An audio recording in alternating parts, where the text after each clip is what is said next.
This is a full screen scene you can customize and use for your streams. So far we have created this overlay, animated alerts and this transition. This second scene rounds it all off, but that's not all. See more at the end of this video. Everything created so far can be found for free on my channel. You can find the link now in the upper right corner. So let's start with the scene. I create all parts in ProCreate, but feel free to use the program of your choice. Generally, everything in this video is just an example. Personalize the scene as you like. I will give you some inspiration at the appropriate points. But enough with the general information, let's get started. Let's start with the camera overlay. If you're only looking for a specific part of the overlay, I've included timestamps in the description. First, I create a black background image that will be visible if the camera is hidden. At the top and the bottom, I add the metal bars of the alert design. Here again briefly how I created these. Generally these are based on a simple basic shape which has been populated with various clipping masks. These contain darker and lighter shades of grey than the basic shape and were blurred using the Gaussian blur.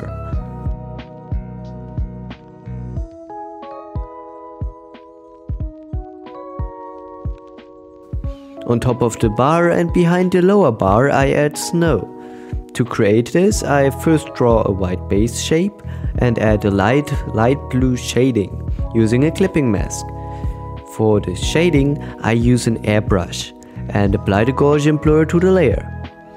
Finally, I add texture to the snow. For this, I create another clipping mask, then I go over the layer with the carbon charcoal brush in a darker blue-gray tone. Afterwards, a wood texture should be visible in the background, just like the alerts. For this, I first create the background layer in the corresponding brown tone, and then draw the wood structure in a darker brown with the studio pen. Now I add a slight gradient to make the wood look more realistic. With that, the drawing is done. Before exporting, we still need to merge the background layers and the foreground layers into one layer each. So the metal bars and the snow are the foreground layer and the wood and the black background are the background layer. Then you can export your drawing. It's best to use the PNG format to keep the transparent background. Now let's move on to the ice block in the lower right corner, which can later be used as a background for the chat. First, create the corresponding shape and fill it with color. For the texture, use the heavy metal brush with a lighter shade of blue. Then I add cracks and lines to make the ice texture stand out even more. After that, I add a color gradient. But before that, I change the color of the ice block to a much darker blue. Then I create a clipping mask and add a much lighter blue to the top and a slightly darker blue to the bottom right. Apply the Gaussian blur to the layer.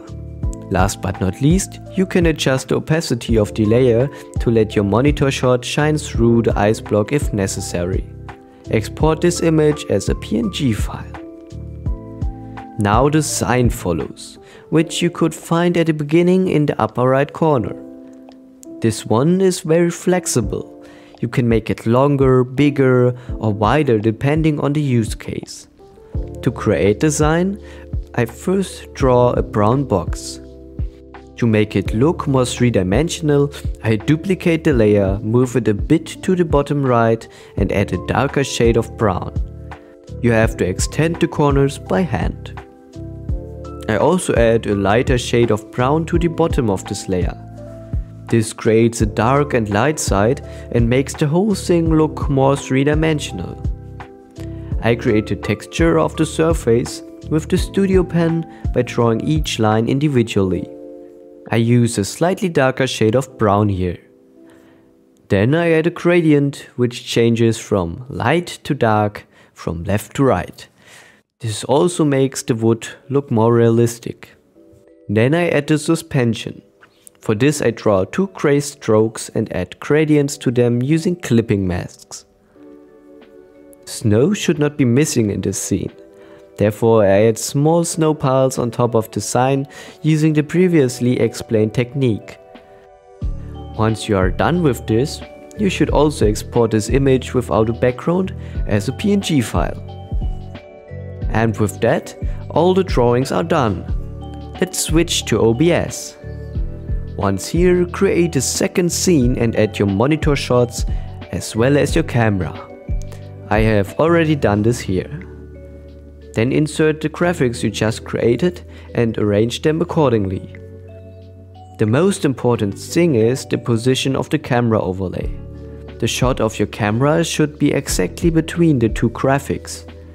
I use a folder structure for this, especially to be able to move the camera as a whole together with the frame. So I position the camera shot in the frame and then move the folder to the desired position. Since the ice block was still a bit too big for me, I reduced its size a bit. I also reduced the sign a bit and positioned it where I wanted to be. You're completely free to do this as you like. Above the ice block I would like to show the chat. For this I add a browser source, however I don't create a new source for it, but use the source I already created for the big overlay. I position this in the bottom right corner and slightly limit its height. Now when I write something short in the chat it will look like this, and when I completely punch the keys the chat is only displayed up to here. Again, it's your choice if you want to display your chat at all in this scene, or if you'd rather not display it at all. The sign, however, can be used in various different ways. Either you show your newest followers, subscribers or donations, like I did here. By the way, I explained how to do that in the first video of the series. Or you use it, for example, to advertise your other social media platforms. That's entirely up to you. And with that you have set up your second scene in OBS. Congratulations! But before you run off, you will want to know what I teased you at the beginning of the video. If you followed all the tutorials so far, you should now have a complete streaming setup with 2 scenes, animated alerts and a transition. So you have everything you need to impress your viewers. But before you can impress them, they have to find their way into your stream in the first place. Therefore, I will show you in the next video how to animate a cool Santa Claus, which you can post on all your social media channels to pull your viewers into your stream. So stay tuned for that. If you don't want to miss this and much more around animation and graphic design regarding streaming and YouTube, feel free to subscribe to this channel. If the video is already out, you can find it now here on the top right. And on the bottom right you can check out the whole Christmas playlist.